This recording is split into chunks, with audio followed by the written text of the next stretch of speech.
ہجرت کے مبارک سفر میں جب حضرت ابو بکر صدیق رضی اللہ تعالی عنہ حضور نبی کریم صلی اللہ علیہ وسلم کے ساتھ غار ثور کی طرف جا رہے تھے تو حضرت ابو بکر صدیق رضی اللہ تعالی عنہ کبھی حضور صلی اللہ علیہ وسلم کے آگے چلتے اور کبھی پیچھے چلنے لگتے۔ یہ دیکھ کر حضور نبی کریم صلی اللہ علیہ وسلم نے ان سے اس کے متعلق پوچھا، یا ابا بکر ما لک تمشی ساعتا بین یدی وساعتا خلفی۔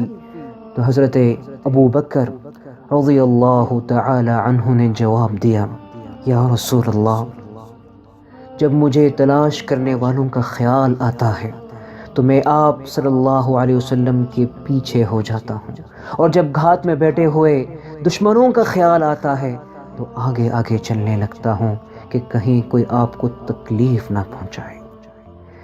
ان کی اس فنائیت اور جان نثاری پر حضور نبی کریم صلی اللہ علیہ وسلم نے ان سے پوچھا، یا ابا بکر لو كان شيء احببت ان يكون بك دوني۔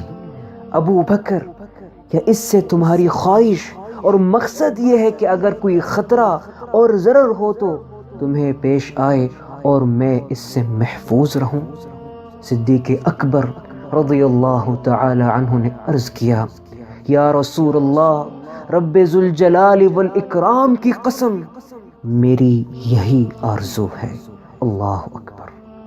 اس لیے رحمت عالم صلی اللہ علیہ وسلم نے فرمایا تھا، لو كنت متخذا خلیلا من امتی لاتخذت ابا بکر خلیلا۔